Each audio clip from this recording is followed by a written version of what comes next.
we don't want to be next to a new Cold War. Actually, this is something that we never wanted, and we don't want it now. Are you prepared to do something to make sure it doesn't happen?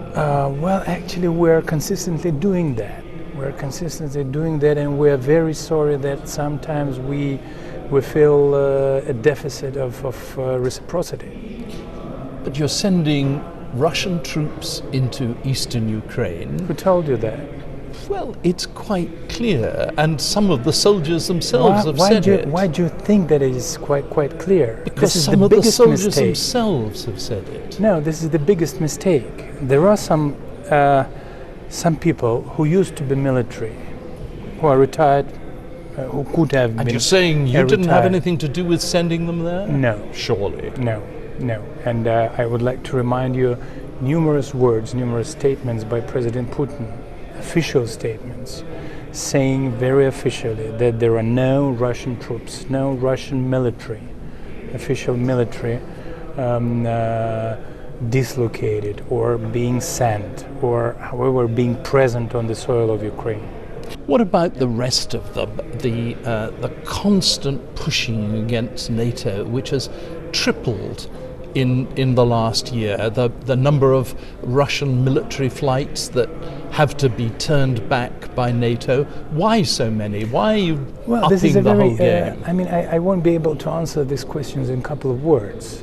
It needs a very, very lengthy reply. The story starts with a coup d'etat in Ukraine. Coup d'etat in a full understanding of this word, in a full meaning of this word.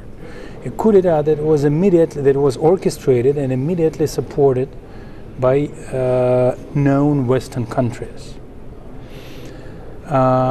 That was an extraordinary event for the whole history and for the way things are being developed in Europe, because it happened in the very heart of Europe. After that, it was impossible for Russia to stay neutral.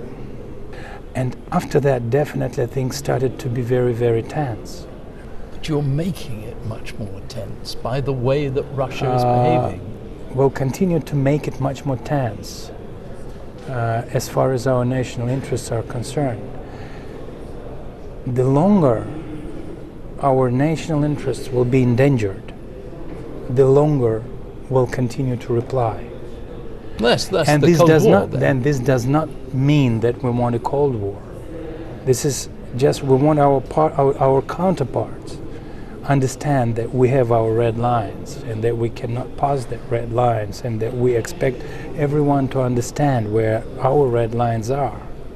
One of the red lines that Western countries have is, for instance, Latvia, very worried that what's happened in Ukraine will happen in Latvia, that Russian-born people will start to rise up against the government in Latvia. Is that a possibility? I would be ready to share their worries. What if someone orchestrates a coup d'etat in Latvia and then Brussels acknowledged this coup d'etat just like that? So That's it could happen in danger. Latvia? If coup d'etat is orchestrated and if they just accept the new power, that's a great danger for Latvia. It's very worrying, isn't it? Because once we created a precedent of making a military takeover in the heart of Europe, and once we created a precedent for accepting it as an official pass of power, that's a great danger for the whole continent. And every country should be very careful. Every country should protect its own interests not to allow this to happen. Russia does seem to be heading back to the bad old days of the Soviet Union. I hope not. You hope not? No. But what about... And I'm sure not. What about state control of the media, which is growing all the time? The critics of President Putin can sometimes end up dead, can't they? No, they can't. Never? Not for the criticism of President Putin. So they die for other reasons? No, it's not possible in this country.